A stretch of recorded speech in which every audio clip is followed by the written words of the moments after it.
Señor, y gracias porque a pesar de ello estamos acá, Señor, con ganas de oír tu palabra, Señor, deseosos de aprender de ella. Señor, te pedimos que por tu misericordia podamos todos escuchar claramente la voz de tu Santo Espíritu, Señor, hablando a nosotros, que podamos leer la palabra, Señor, con rectitud, que la apliquemos bien, Señor, a nuestras vidas, Padre. Y te damos honra y gloria por tanta bendición y misericordia que tienes para acá, con cada uno de los que estamos acá. Señor, ayúdame en la exposición, que pueda hacerlo de verdad para tu honra y para tu gloria, Señor. Y toca los corazones de cada uno de los que estamos acá para que podamos oír, Señor, con un corazón abierto, de verdad, Padre. Que podamos atender a tu palabra en el nombre de Jesús. Amén. Vamos a ir al libro de Juan, capítulo 14. Juan 14. Y hoy vamos a estar viendo los versículos 18 al 24. Juan 14, 18 al 24. Hoy lo vamos a hacer un poquito distinto a como ha sido la práctica en otras exposiciones. Normalmente hemos ido versículo a versículo viendo la temática. Hoy vamos a ver tres temas generales que se desprenden de este pasaje. Entonces agradezco, ¿verdad?, la providencia del Señor de que el hermano Sugel Michelén había predicado sobre este tema, entonces fue de mucha ayuda para la preparación de esta exposición. Entonces vamos a hacerlo así, de esta forma. Juan capítulo 14, versículos 18 al 24 dice así: No os dejaré huérfanos, vendré a vosotros. Todavía un poco y el mundo no me verá más, pero vosotros me veréis, porque yo vivo, vosotros también viviréis. En aquel día vosotros conoceréis que yo estoy en mi Padre, y vosotros en mí, y yo en vosotros. El que tiene mis mandamientos y los guarda, ese es el que me ama. Y el que me ama será amado por mi Padre, y yo le amaré y me manifestaré a él. Le dijo Judas, no el Iscariote: Señor, ¿cómo es que te manifestarás a nosotros y no al mundo? Respondió Jesús y le dijo: El que me ama mi palabra guardará, y mi Padre le amará, y vendremos a él, y haremos morada con él. El que no me ama, no guarda mis palabras. Vamos a dejarlo hasta la mitad del versículo 24. Nuestro pastor, el hermano Ronnie, estará continuando a partir de, retomando la lectura en la próxima, el próximo viernes. Hemos titulado la lección de hoy: No os dejaré huérfanos. Esa es la promesa que el Señor le hace a sus discípulos. Recordemos el contexto de dónde está ocurriendo esto. Eso estaba sucediendo en el aposento alto. Estamos a pocos minutos de que ya empiece todo el desenlace de la captura del Señor y el arresto de Él, y que Él vaya a padecer todo lo que tenga que padecer hasta morir en la cruz. Él está con sus discípulos, han celebrado van a celebrar la cena del Señor. Ya Judas salió de la escena, ¿verdad?, pronto a ir a traicionarlo. Y como providencialmente también me había tocado exponer la vez pasada, los discípulos entraron en una serie de turbaciones, ¿verdad? Entraron en una serie de tristezas. Su corazón se empezó a decaer. Y entonces el Señor, quien es el que está a punto de sufrir todo lo que va a tener que sufrir, entra a consolarles a ellos. Que lo cual, ¿verdad?, parecía paradójico, ¿verdad? Que quien más bien necesitaba apoyo en ese momento era Él. Era el que estaba pronto, lo traiciona a uno de sus discípulos, va a sufrir. ¿Por qué? Porque Él sabe que Él va a sufrir, porque es conocedor de las Escrituras. Las Escrituras decían que el Cristo tenía que padecer, y Él sabía que eso era una copa que estaba dispuesta para que Él la bebiese. Pero entonces, la vez pasada yo les había dicho que Él les había dado varias razones por las cuales no tenían que estar tristes. Recuerdan las razones, ¿verdad? Porque Él iba a preparar moradas para ellos, porque Él vendría otra vez a ellos, porque las palabras que les había dicho eran palabras que le habían sido dadas por el Padre. Y hoy vamos a ver otro motivo que el Señor, dentro de ese mismo contexto, les da, por el cual no deben estar tristes. Y si vemos acá en el versículo 18 que leímos, dice: No os dejaré huérfanos. No os dejaré huérfanos, vendré a vosotros. Todavía un poco y el mundo no me verá más, pero vosotros me veréis, porque yo vivo, vosotros también viviréis. Si retrocedemos unos versículos, al versículo 16, dice el Señor: Y yo rogaré al Padre y os dará, dice, otro consolador. Por eso cantábamos ahora este himno precioso que dice: el fiel consolador. ¿A quién se refiere la palabra con otro consolador? Al Espíritu Santo. Eso lo vimos, nos lo explicaba el pastor Ronnie la última vez que estuvimos acá en el estudio. Entonces, ¿cómo el Señor no iba a dejar huérfanos a sus discípulos? Eso tiene que ir totalmente conectado con esta promesa de que el Señor enviaría otro consolador. Ok, vamos a entrar en materia. El primer tema que vamos a estar viendo esta noche es que esta promesa de que Él va a enviar un consolador y por lo cual no deberían estar turbados, es una promesa que no es para todas las personas. Eso es algo que tenemos que tener muy claro. Es una promesa que es para los creyentes. Es una promesa para los creyentes. Si vemos los versículos 16 y 17, dice: y yo rogaré al Padre y os dará otro consolador para que esté con vosotros para siempre. El Espíritu de verdad, dice, al cual el mundo no puede recibir. Vean que claramente nos establece aquí que ese consolador, ese Espíritu de verdad, el mundo no le puede recibir. Pero vamos a ver que esta imposibilidad tenemos que entenderla a que el mundo no la puede recibir por sí mismo. O sea, alguien que esté en el mundo no puede por sus propios esfuerzos recibir este espíritu de consolación. Este consolador, recuerden que también lo había explicado el pastor Ronnie la vez pasada, tenemos que entenderlo como la función de un abogado. Este consolador es lo que denota en el idioma original. Pero entonces vemos que esta promesa es dada a los creyentes. Dice que el mundo no le puede recibir porque no lo ve ni le conoce. El mundo no lo ve ni le conoce. Y vamos a ir al versículo 22, por eso les decía que no vamos a ir en orden. Judas, no Judas Iscariote, ¿verdad? Sino Judas, el que es llamado Tadeo en otros pasajes, le hace una pregunta muy importante y le dice: Señor, ¿cómo es que te manifestarás a nosotros y no al mundo? Porque ellos entienden que Jesús les está diciendo que no es para todo el mundo esa promesa que Él está haciendo. Entonces Judas se pregunta: ¿cómo es que esa manifestación va a ocurrir y nosotros sí la vamos a ver, nosotros sí lo vamos a tener, pero el mundo no lo va a tener? Y ese va a ser el tema central de esta noche, tratar de entender por qué Judas hace esa pregunta, que es bastante válida. Y es una pregunta que mucha gente no se la plantea hoy en día.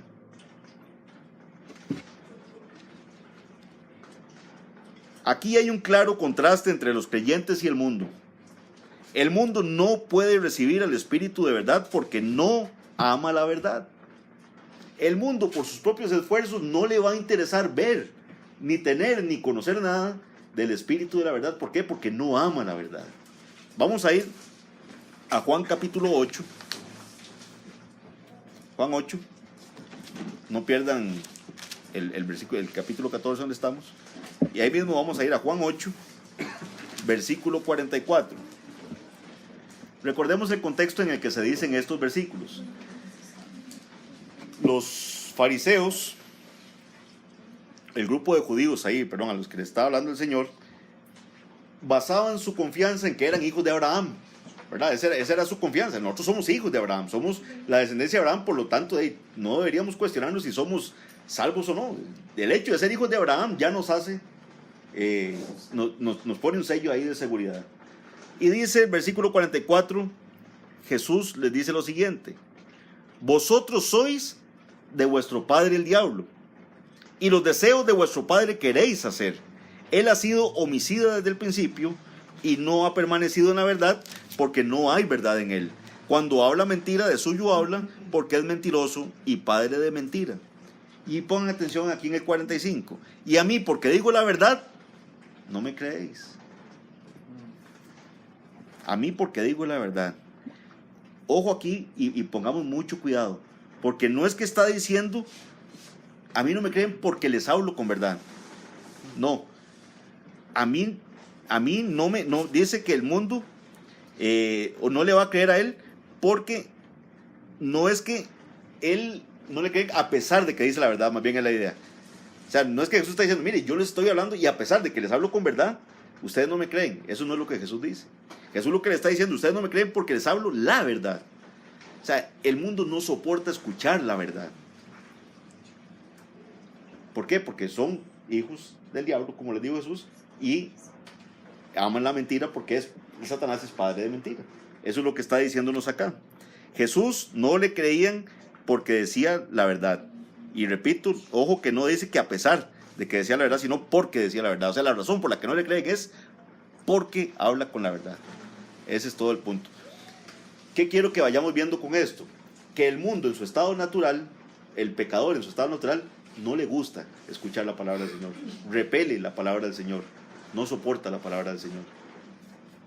Por sus propios esfuerzos. Y aquí vamos a ir encaminados a qué es lo que se necesita para que ese pecador pueda abrir esos oídos al Evangelio.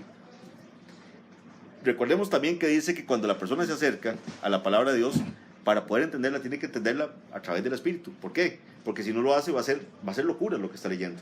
El hombre natural no percibe las cosas espirituales porque para él son locura. Y no las puede entender, ¿por qué? Porque esto se tiene que discernir espiritualmente. Lo mismo ocurre con el Espíritu. Charles Spurgeon, ¿verdad? Todos conocemos ahí el famoso predicador del siglo XIX, perdón, que es en los 1800. En el año 1858 predicó en un sermón que él tituló La incapacidad humana. Dijo lo siguiente: la confesión universal de todos los verdaderos creyentes es esta: yo sé que si Jesucristo no me hubiera buscado cuando yo era un extraño completamente alejado del redil de Dios, aún hasta este momento estaría caminando errante muy lejos de Él, a gran distancia de Él y amando esa distancia cada vez más.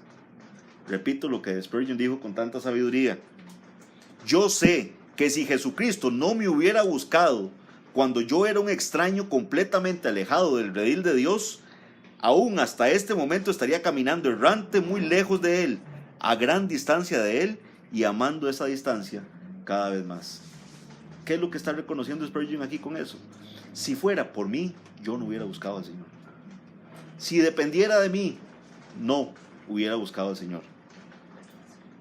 Surge entonces la pregunta: ¿cómo puede entonces una persona que está en el mundo recibir el Espíritu de verdad? Porque las palabras que el Señor está dando acá en el pasaje podrían ser desalentadoras. Porque claramente el Señor está diciendo en Juan 14, lo vimos. En Juan 14, leemos nuevamente el 16 y el 17.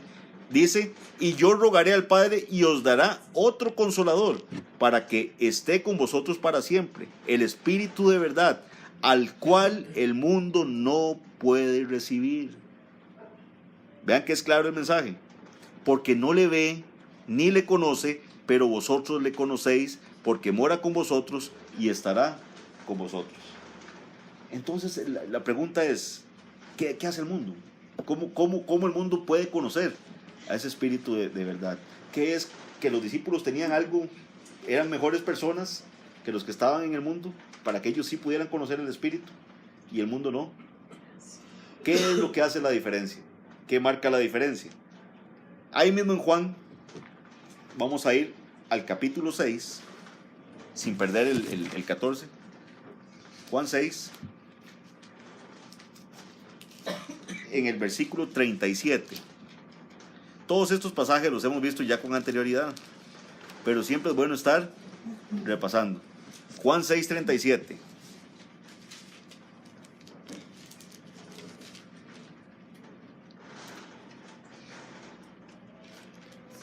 ¿Lo tienen, sí?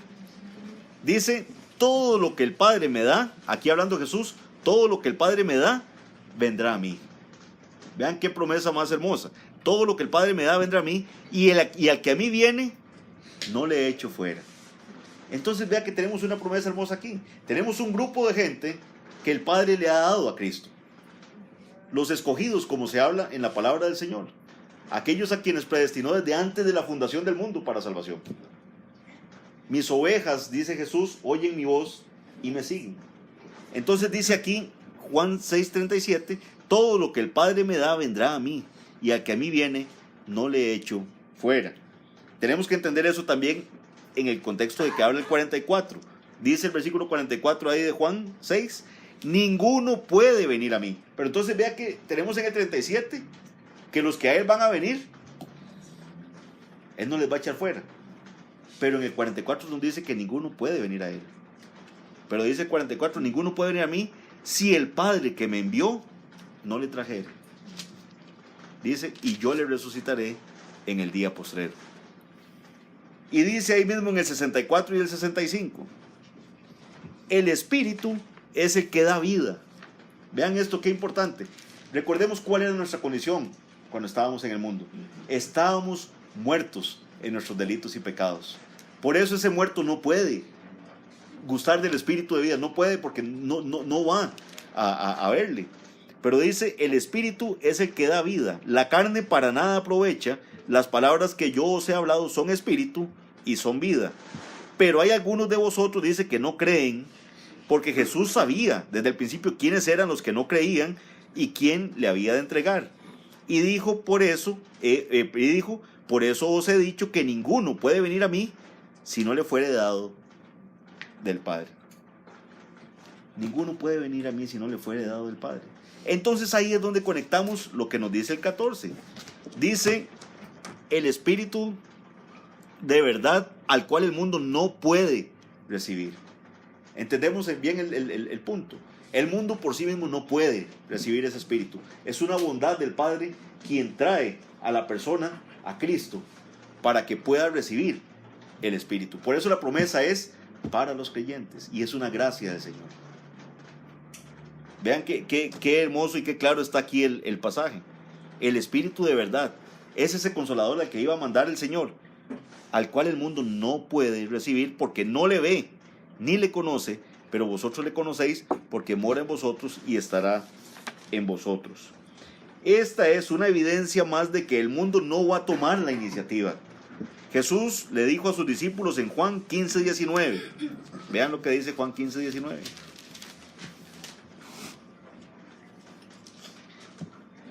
Si fuerais del mundo, el mundo amaría lo suyo, pero porque no soy del mundo, antes yo os elegí del mundo, por eso el mundo os aborrece. Vean qué clarito también el tema. Y no sé cuántos de ustedes han percibido eso. Ustedes pueden hablar en los trabajos de lo que ustedes quieran. Ustedes pueden pensar ahí que creen en no sé, que adoran esa planta. Y ustedes le queman incienso y todo el mundo en el trabajo le va a respetar eso. Y hasta se lo van a celebrar y todo. Trate usted de hablar de Jesucristo. ¿Qué le van a decir? El mundo aborrece el mensaje cristiano. El mundo aborrece. Cuando predicaba Pablo, cuando predicaban otros de los hasta de tener los dientes tan apretados hasta que sonaban, del colerón que les daba. A Esteban lo apedrearon por predicar la palabra del Señor.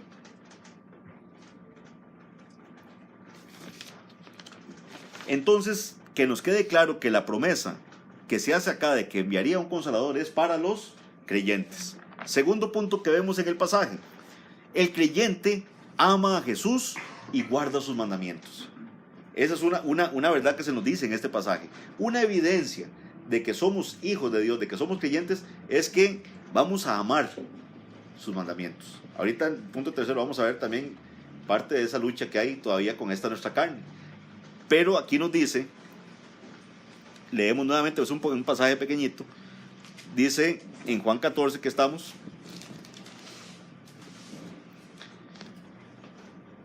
versículo 18, no os dejaré huérfanos, vendré a vosotros todavía un poco y el mundo no me verá más, pero vosotros me veréis porque yo vivo, vosotros también viviréis. En aquel día vosotros conoceréis que yo estoy en mi Padre y vosotros en mí y yo en vosotros. Y dice el 21, el que tiene mis mandamientos y los guarda, ese es el que me ama. Y el que me ama será amado por mi Padre, y yo le amaré y me manifestaré a él. Entonces vean qué interesante esto.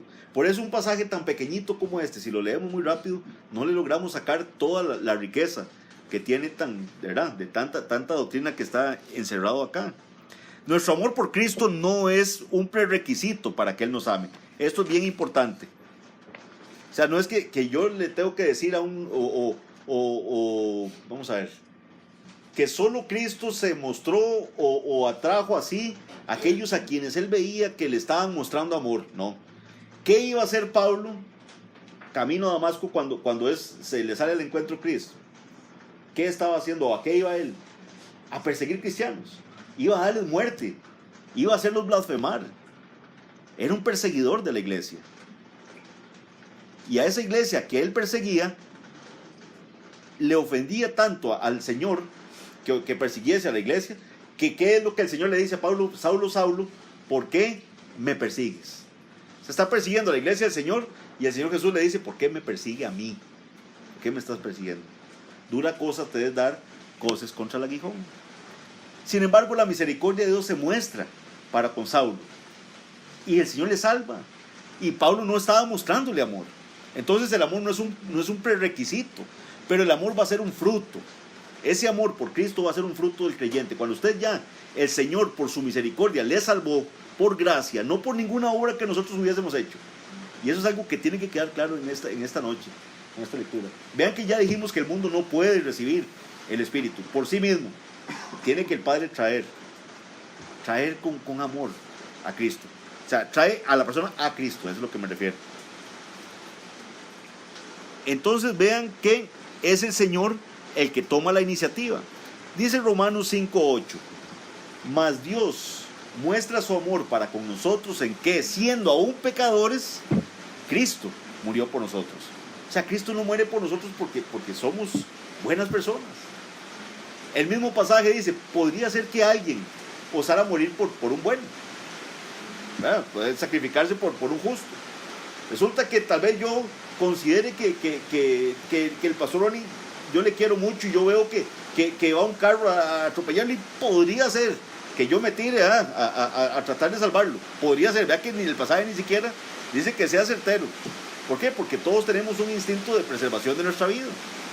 Entonces difícilmente uno va a poner la vida por otro. Pero podría ser que por alguien bueno uno lo haga.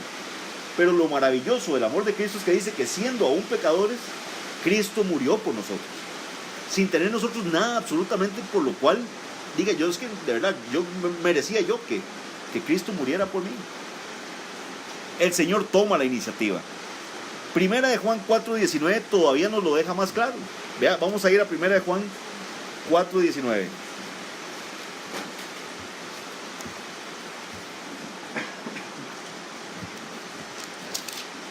¿Qué nos dice?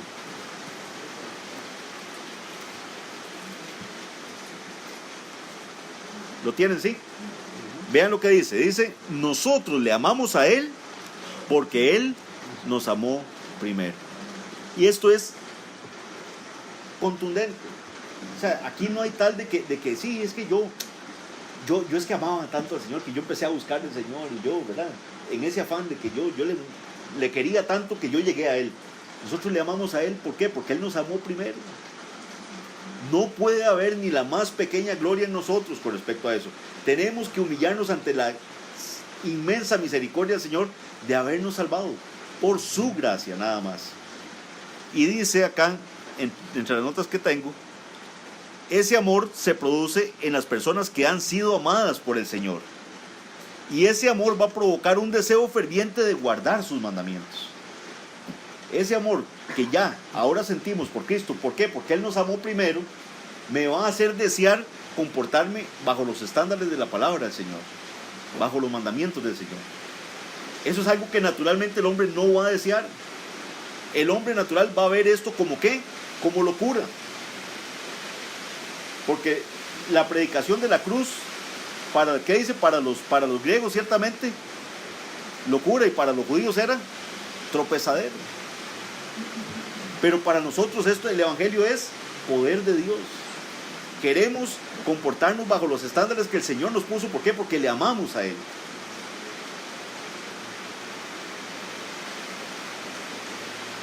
Ese amor del creyente es una respuesta a la grandeza y belleza de Cristo que ahora percibimos y que antes no lo hacíamos. Vea que cuando llegamos a los pies del Señor, ya logramos ver la grandeza del Señor. Yo no sé a cuántos de ustedes les pasa que entre más conocen de Cristo, muchas veces más lejos se sienten de Él. ¿Por qué? Porque es tal el tamaño de Cristo que usted dice: yo jamás voy a llegar a esos estándares. Me siento, o sea, cuando uno empieza a estudiar la Biblia, uno dice: me falta tanto, hay tanto por aprender, hay tantas cosas que no sé todavía de la palabra del Señor. ¿Por qué? Porque usted empieza a ver la inmensidad de Cristo, empieza a ver la grandeza de nuestro Señor. Entonces, ese amor que ahora tenemos nos muestra o nos permite percibir esa grandeza que antes no hacíamos. El Espíritu Santo no solo nos convence de pecado, sino que también nos muestra la grandeza incomparable de Dios. Esto es algo muy importante. Ese Espíritu que mora en nosotros nos va a mostrar o nos va a hacer percibir la grandeza de nuestro Señor. Vamos a Mateo 13 un momentito. Mateo capítulo 13.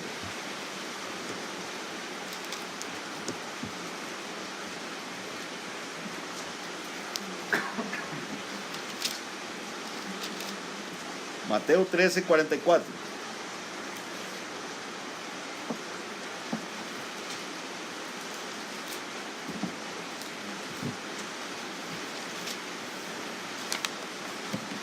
Y el 45.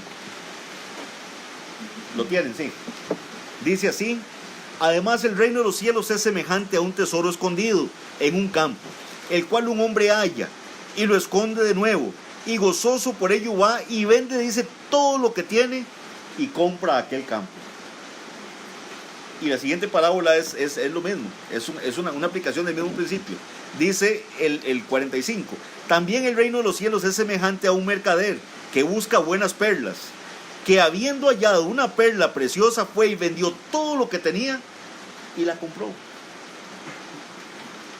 El que halla a Cristo lo ha hallado todo.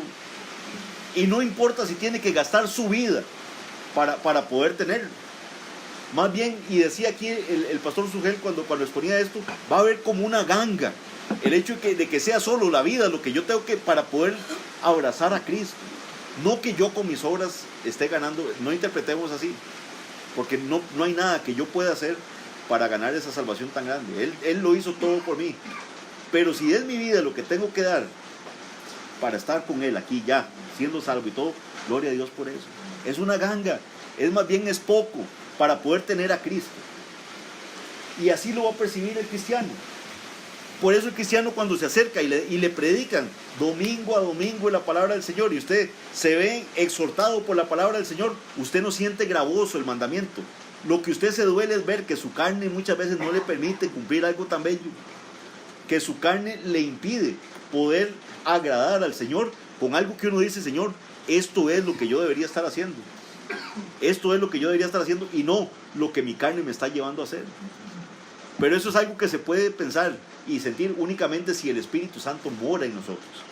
Solo el creyente que ha recibido ese don precioso del Señor, esa bendición de que la persona de la Trinidad, del Espíritu Santo, habite en nosotros, y posteriormente, como vamos a ver dentro del pasaje, no solo Él, sino la Trinidad en pleno habita en nosotros, solo Él va a poder desear cumplir esta palabra bendita del Señor y dolerse y caer en arrepentimiento cuando usted diga: no lo hice.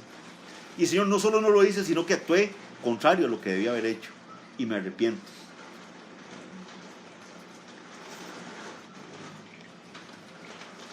En Juan 3:19, vean esto lo que dice aquí.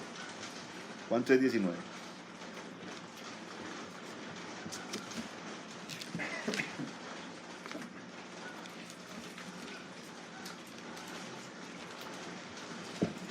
Juan 3:19 dice: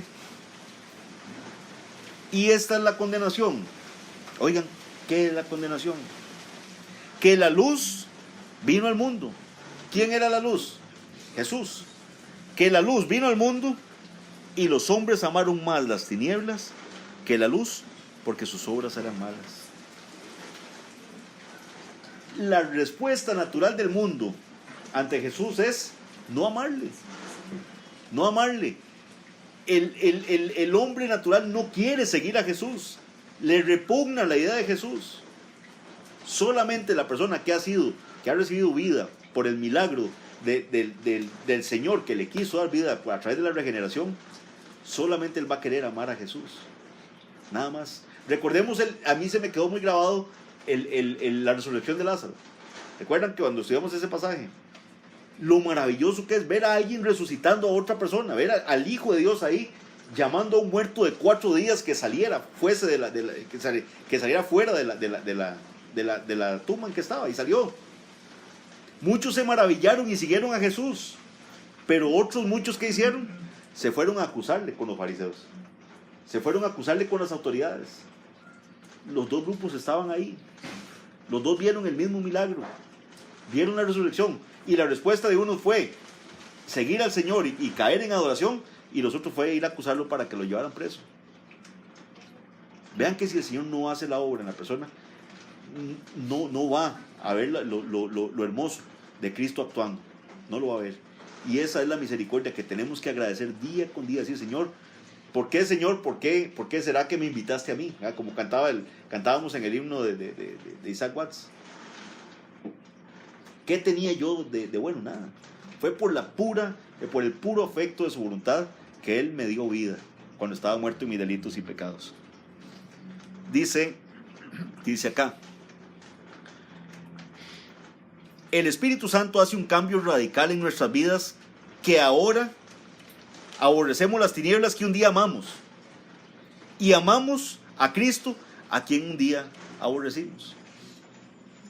Por eso es que ahora queremos guardar sus mandamientos. El amor cambia el deber por el deleite. Ya los mandamientos no los vemos como algo: ay, qué pereza, es que tengo que hacer esto y tengo que hacer lo otro. No, me deleito en hacer la voluntad del Padre, y me alegro y me siento feliz, y doy gracias a Dios cuando digo: Señor, actué conforme a tu palabra. No para gloriarme, sino para dar gracias a Dios de que el Señor va haciendo la obra, y que la obra que comenzó en cada uno de nosotros la va a perfeccionar hasta el día de Jesucristo. La relación entre Cristo y los creyentes es tan íntima que, en tanto que Él es la vid, los creyentes, ¿qué somos? Los pámpanos. Él es el pastor y nosotros somos sus ovejas. Los creyentes somos miembros del cuerpo y Él es la cabeza del cuerpo. Vean qué hermoso esa declaración. Finalmente, el tercer tema que vemos en este pasaje, ¿cuál es? Que el Señor nos promete ayuda continua a través del Espíritu Santo. Vimos que vamos a desear cumplir su voluntad, pero tristemente no cumplimos su voluntad. ¿Qué dijo Juan en 1 de Juan? Hijitos, les escribo estas cosas, ¿para qué? Para que no pequen. Pero si alguno hubiere pecado, abogado tenemos para con el Padre, a Jesucristo el justo. En esta carne constantemente vamos a estar cayendo, lo cual es una vergüenza y es terrible, y nos tiene que hacer sentir terriblemente mal. Yo estoy seguro que cuando Pedro hace la manifestación que hace, cuando el Señor le dice: ustedes se van a escandalizar de mí, Señor, puede ser que todos estos se escandalicen de ti, pero yo jamás. Todos estos pueden negarte, yo no lo voy a hacer. Le dice: Pedro, tú me vas a negar 3 veces antes de que el gallo cante. Es más, en otra versión de los evangelios, Pedro le hace una manifestación más radical al Señor. Le dice: Señor, yo mi vida daré por ti. Mi vida daré por ti. En otra ocasión, cuando Jesús, ya después de todos estos acontecimientos, va a orar a Getsemaní, Él está en angustia. Dice que, y Él le manifiesta a los discípulos: estoy angustiado hasta la muerte.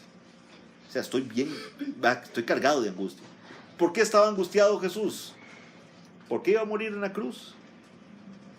Él mismo dice que: Señor, si puedes pasar de mí esta copa. ¿Cuál copa se refería? La copa de la ira, que estaba pronta a caer sobre Él. La ira de un Dios justo, que iba a castigar el pecado de todos los que estamos aquí en esta sala. El pecado que usted comete lo pagó Cristo en la cruz del Calvario. Y Él estaba a punto de sentir todo el peso de la ira del Padre sobre Él. Y Él sabía lo que eso significaba. Y en ese momento de angustia, Él se lleva todavía, llama a sus discípulos y jala así todavía un poquito más cerca a sus más allegados. ¿Para qué? Para que velen con Él. ¿Y qué pasa con ellos? Se duermen. Qué triste. O sea, pero entonces uno dice: qué barbaridad los discípulos. ¿Cuántas veces le he fallado yo al Señor así, de esa forma? ¿Cuántas veces el Señor tal vez hubiera esperado que yo actuara en una forma diferente a lo que lo hice? Montones de veces en este día. Montones de veces. Pero entonces acá también en este pasaje tenemos una promesa de que el Espíritu Santo estará con nosotros para darnos apoyo. Dice el versículo 16 de Juan 14 que estamos. Juan 14. Y yo rogaré al Padre y os dará otro Consolador para que esté con vosotros para siempre. Vean esa promesa, qué preciosa. Para que esté con nosotros para siempre. Como el pecado aún mora en nosotros, esta obediencia a los mandamientos del Señor es una lucha pero el Espíritu Santo estará siempre con nosotros. Deseamos cumplir los mandamientos, nos gozamos en leer la palabra del Señor. Cuando vemos esto, uno dice, yo quiero hacer eso, yo quiero portarme así, yo quiero caminar así, es mi anhelo. Pero después me doy cuenta de que me veo en el día y estoy haciendo algo contrario a lo que la palabra del Señor decía. Y es una realidad que nos tiene que doler. Y es una realidad de la cual nos desprenderemos hasta que estemos allá con Él en gloria. Como decía el pastor Alex, lo glorioso del cielo no van a ser ver las mansiones o las calles de oro, todo. Es estar en esa comunión con el Padre y habernos librado de un cuerpo pecaminoso que peca constantemente. Ya no pecar más. ¿Se imaginan qué delicia eso? Qué delicia estar librados de este cuerpo de pecado.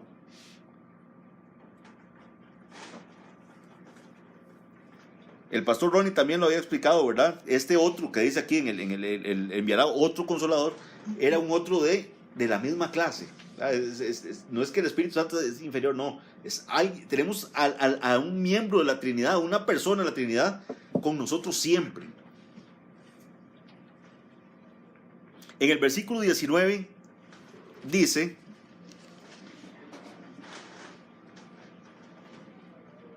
todavía un poco y el mundo no me verá más, pero vosotros me veréis. ¿Por qué dice? Porque yo vivo en vosotros, vosotros también viviréis. Porque yo vivo en vosotros, vosotros también viviréis. Vamos un segundito ahí a Romanos. Romanos capítulo 8.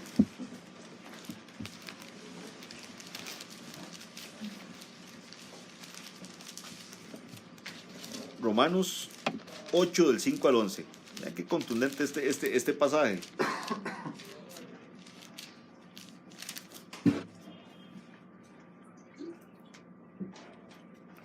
Ocho, 5 al 11. Dice así: porque los que son de la carne piensan en las cosas de la carne, pero los que son del Espíritu en las cosas del Espíritu. Porque el ocuparse de la carne es muerte, pero el ocuparse del Espíritu es vida y paz. Por cuanto los designios de la carne, dice, son enemistad contra Dios, porque no se sujetan a la ley de Dios, ni tampoco pueden. Esta es una muestra de por qué el mundo no puede buscar al Señor. No solo porque no quieren, sino porque no pueden hacerlo. O sea, su pecaminosidad no les va a permitir querer buscar al Señor. Y los que viven según la carne no pueden agradar a Dios.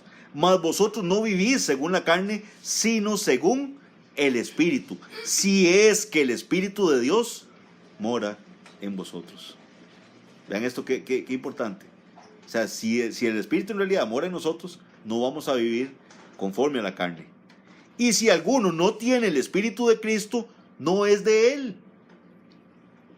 Vean qué triste esto también.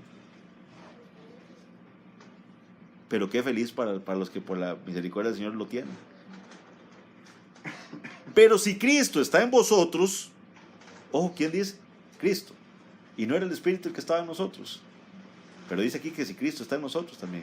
Y vamos a ver en el pasaje que leímos que nos va a mencionar que el Padre está en nosotros también.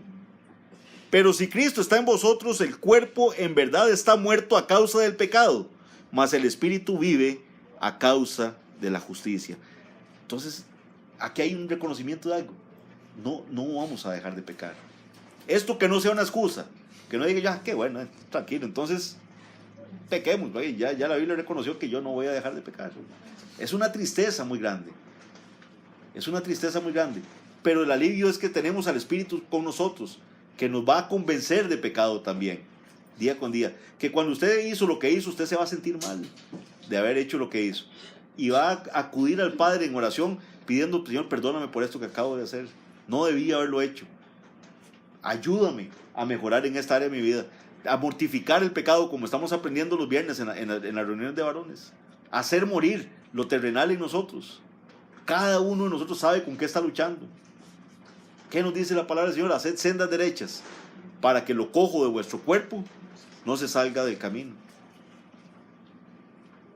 Pero si Cristo está en vosotros, el cuerpo en verdad está muerto a causa del pecado, mas el espíritu vive a causa de la justicia. Y si el espíritu de aquel, y si el espíritu de aquel que levantó de los muertos a Jesús mora en vosotros, el que levantó de los muertos a Cristo vivificará también vuestros cuerpos mortales por su espíritu que mora en vosotros. Entonces vea que ese poder de Dios que levantó a Cristo de entre los muertos, si Cristo mora en nosotros, si el espíritu mora en nosotros, Él también nos vivificará este cuerpo de pecado. Él va a ayudarnos. El que comenzó la obra en nosotros la va a perfeccionar hasta el día de Jesucristo. Esa es la bendición. En este versículo 19 que leímos ahora, Jesús afirma que el mundo no le verá más, pero los creyentes sí. Los discípulos podrán ver a Jesús porque están vivos, vivirán porque Cristo vive. Ese es el tema. En el versículo 23 dice: respondió Jesús y le dijo: el que me ama, mi palabra guardará, y mi Padre le amará, y vendremos a él. Ve aquí qué interesante. Y vendremos a él y haremos morada con él. Entonces tenemos la promesa de Cristo que vendría otro consolador, el Espíritu. Pero ahora Jesús viene y dice: el que me ama, el que no me ama, el 23, el que me ama mi palabra guardará, y mi Padre le amará, y vendremos a él. Hablando del Padre y de él. Entonces tenemos al Espíritu, al Padre y al Hijo. ¿Y por qué así? Porque tenemos un Dios que es uno. Un Dios que es uno, en tres personas, en un solo Dios. Y mi Padre le amará, y vendremos a él y haremos morada con él. Versículo 23 dice que el que ama a Cristo guardará su palabra. El Padre lo amará, y vendrían a él y harían morada con él. La palabra morada es la misma que vimos cuando estudiamos Juan 14:2. Que el Padre iba a prepararnos moradas allá. ¿Recuerdan esa habitación hermosa que dijimos? Que la casa del Padre, qué bonito, era un lugar donde no es cualquier casa. Se siente esa confianza como cuando usted llega a la casa de su papá o de sus papás. Esa casa donde muchos llegan todavía y pueden tener la confianza que entran a la cocina y abren la refri y todo, porque se sienten en casa. Aunque tengan tiempo de haber salido de ahí, se sienten en esa confianza. Y Jesús les dijo: voy pues a preparar lugar para vosotros. Le dijo a los discípulos. En otras palabras, mientras esperamos estar en esa morada del Padre, el Dios Trino hace morada en nosotros. Ya qué bonito, mientras estamos en esta tierra aquí esperando llegar a la morada del Padre, el Dios Trino hace morada en nosotros. Gloria a Dios por eso. Es una bendición. Pero vean el versículo 24. El que no me ama, no guarda mis palabras. Entonces Jesús aquí pone una evidencia clara. Si usted me ama, usted va a estar haciendo mi voluntad. O sea, es algo, es lo que Jesús claramente le dijo: el buen árbol no puede dar mal fruto. Y el árbol malo no puede dar buen fruto. O sea, por su fruto lo conoceréis. No somos salvos por obras. No somos salvos por lo que hicimos. Somos salvos por una gracia de Dios. Porque, como lo leíamos de Spurgeon ahora, usted caminaba lejos de Dios. Y no solo caminaba lejos de Dios, sino que cada día usted amaba más lo lejos que estaba del Señor. Y por la misericordia de Dios, Él le trajo. Y le salvó. Y le dio vida cuando usted estaba muerto en sus delitos y pecados. Pero entonces, la conclusión de este mensaje de hoy es: puede ser algo muy positivo o algo muy negativo para usted, dependiendo de qué lado de la ecuación está. Si usted, por la misericordia de Dios, es salvo y el Espíritu Santo mora en usted, dé gloria a Dios, porque el Dios Trino habita en usted, y usted va a habitar en algún día, cuando vaya allá, en el día final, va a estar con Él. Pero si no, se puede llevar la triste sorpresa de lo que nos decía el Señor Jesús, que en el día final muchos van a decir: Señor, pero en tu nombre echamos fuera demonios, en tu nombre hicimos milagros. Y Él les va a decir: apartados de mí, hacedores de maldad, nunca os conocí. Y Él es juez justo, y él va a hacerlo. Sus ovejas van a oír su voz y le van a seguir. Pero ese día Él va a apartar a su derecha y a su izquierda, las ovejas y los cabritos. Va a ocurrir y está en la palabra del Señor. Hay veces queremos creer un evangelio ficticio que nos hemos fabricado, donde Dios es tan bueno que nadie se va a perder. Donde yo puedo hacer lo que yo quiera y mira, Dios, yo sé que el Señor, y es más, hasta mando versiculitos y todo por correo electrónico y pongo mis estados, hoy quiero un día lleno de bendiciones, ¿va? Como que si Dios estuviera nada más ahí para estarme dando y dando y dando. Pero yo no quiero hacer su voluntad. No quiero y no me interesa y no me llama la atención. Entonces, si no me llama la atención, ¿qué me tengo que estar preguntando a la luz de lo que acabamos de leer hoy?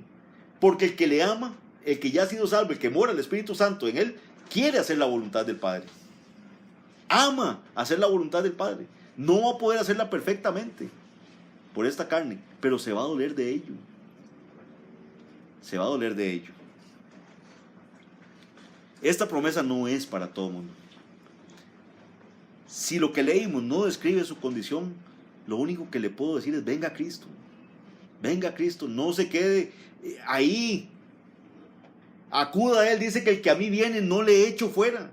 Si usted entendió el mensaje que se predicó esta noche, es por una misericordia del Señor nada más. Es por pura gracia. Aquel hijo pródigo que huyó de la casa de su padre estaba deseando comerse la comida de los cerdos. Y recapacitó, porque el Señor le hizo cambiar su mentalidad. Nabucodonosor estaba ahí, pastando como un animal salvaje, y dice: mi razón me fue de vuelta, y ahora yo alabo y engrandezco y glorifico al Rey del cielo. Si usted esta noche de verdad está diciendo: Señor, ¿qué he hecho?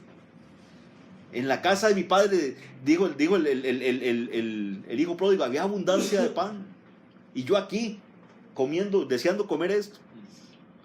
Si usted piensa así, es solo por una misericordia de Dios, sino porque no hay forma de que se hable convincentemente o que usted desee. ¿Por qué? Porque ya vimos que la persona en el mundo no va a desear esto, no lo va a querer, lo va a ver como una locura, lo va a ver como una pérdida de tiempo. Pero si usted lo está meditando esta noche, usted ha dicho: dele gracias a Dios porque el Señor es misericordioso y le está invitando a que venga a Él. Entonces vamos a orar. Padre bendito, Señor, permite que tu palabra sea glorificada, Padre. Permite que tú seas glorificado por la exposición de tu palabra, Señor. Permite que tu palabra caiga, Señor, en los corazones. Que de verdad produzca en nosotros arrepentimiento, Padre. Que sepamos que sin ti no somos nada en este mundo, Padre bendito. Que necesitamos de ti, Señor. Necesitamos un Salvador que nos salve, Señor, de la miseria en la que estamos, Señor. Porque si no, lo que nos espera es la peor expectativa de muerte, Señor.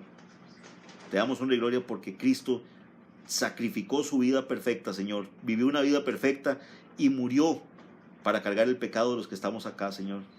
Te damos honra y gloria por eso. Ayúdanos a amar tus mandamientos, a amar tu palabra, a amar el hacer tu voluntad, Señor. Y no solo ayúdanos a amarlo, sino ayúdanos a ponerlo en práctica, Señor. Permítenos y pon en nosotros tanto el querer como el hacer, Señor, por tu buena voluntad. Te damos honra y gloria a ti, Padre, y te bendecimos en el nombre de Jesús. Amén. Amén.